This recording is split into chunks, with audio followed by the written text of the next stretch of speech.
And then there was a time that where about, I would say, not to exaggerate, about 1,200 pounds of weight from a tractor tire ran over both legs because we was out in the fields playing around. And this was in my younger days. That's when I was putting in tobacco.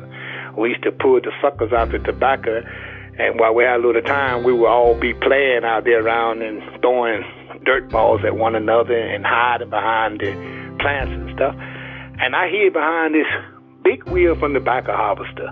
And I didn't know there was somebody going to go out there and move it. And they put it in gear, and it rolled over back of my legs.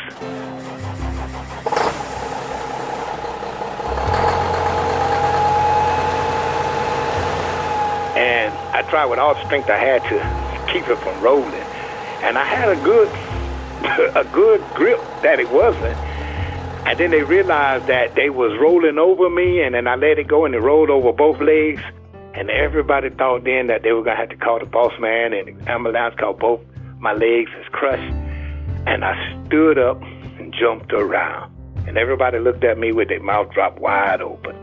And I kind of looked at myself like, man, what, whoa, I'm still here. And I didn't know how to thank y'all back then, but I was happy that my legs wasn't crushed.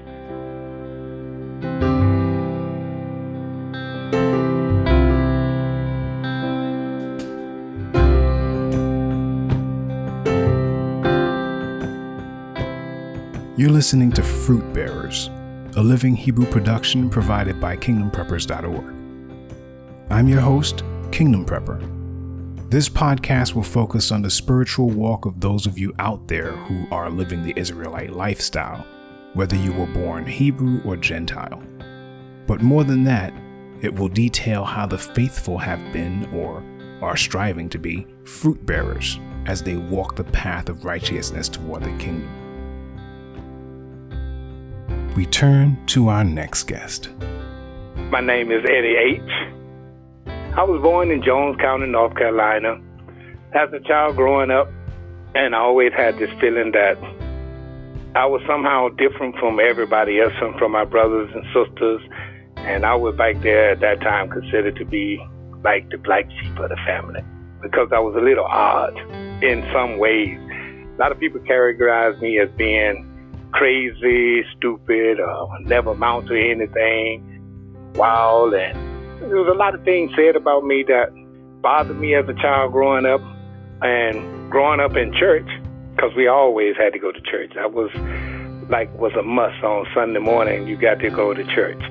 Sunday school, and from Sunday school in the normal service, even going to church, I always felt like something wasn't right about church because the stuff that I was experiencing around the families and around the friends, how they was treating me, and we all going to church together, it just made me feel like something was odd about going to church, or actually odd about me. I could never put my finger on it. But as growing up as a child, the family members would always say something very bad to me about how I looked, my skin color, and as you get older, you realize that when your family is putting you down, you expect other people who are not family members to do the same thing because they have nothing to gain or lose other than being mean to you. Your family is. So I kind of thought maybe it might have been something that was like normal for them to do because it was coming from home as well as from kids in the school.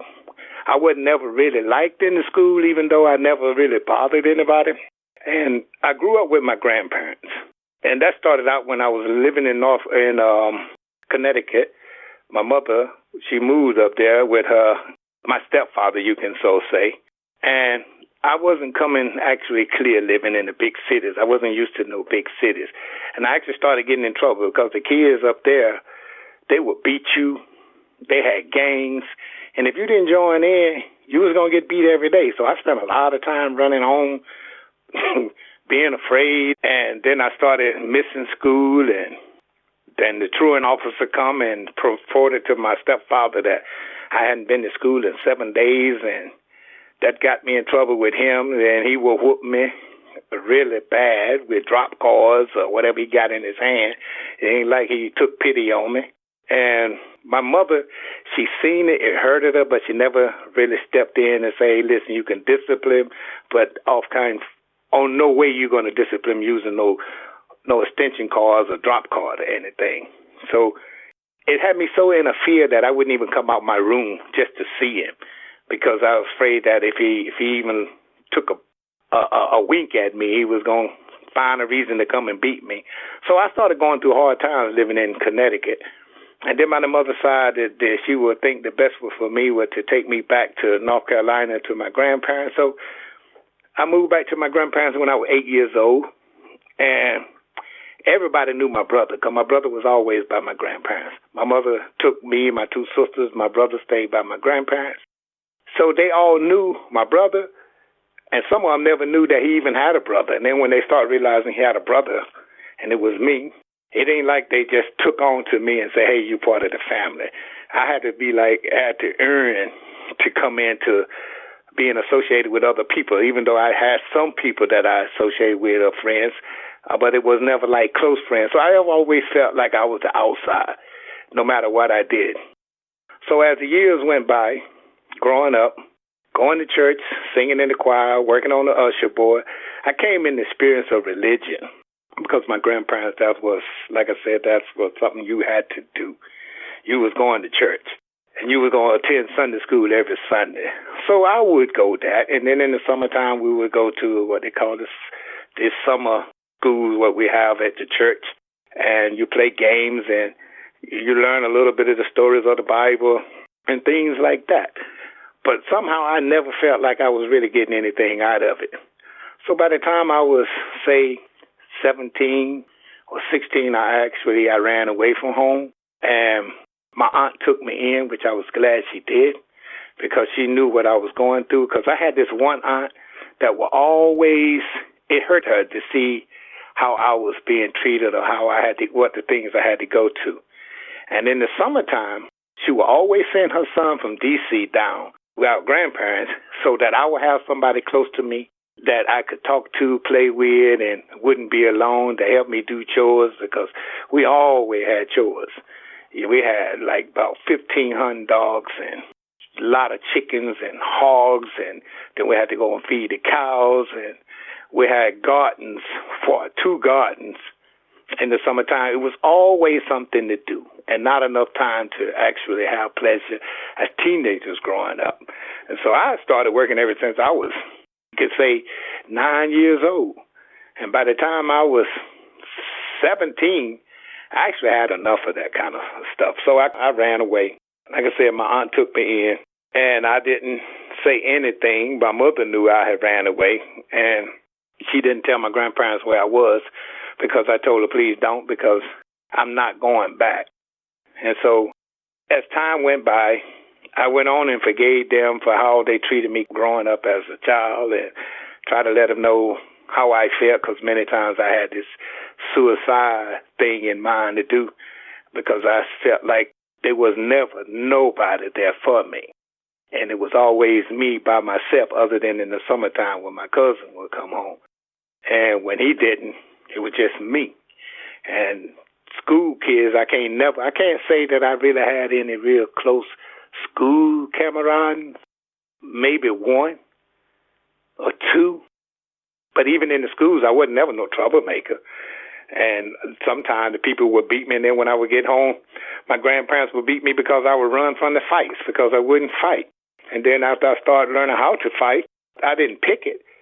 But if you came towards me wrong, I was going to fight. I felt like that's the only thing I could do to defend myself, or at least give myself a chance through life. And I realized that when I turned 18, it was time for me to consider doing something different. So I decided that at 19, I would go in the military. It wasn't really my first option. I went to the recruiter station with a friend of mine.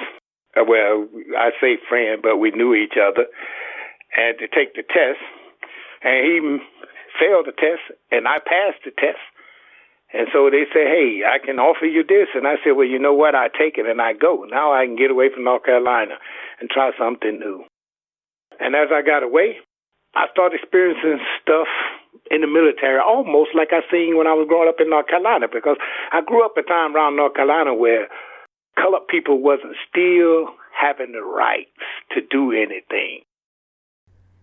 To listen to the full audio of this podcast or to download a free MP3 version, visit our website, kingdompreppers.org, by clicking the link in the description.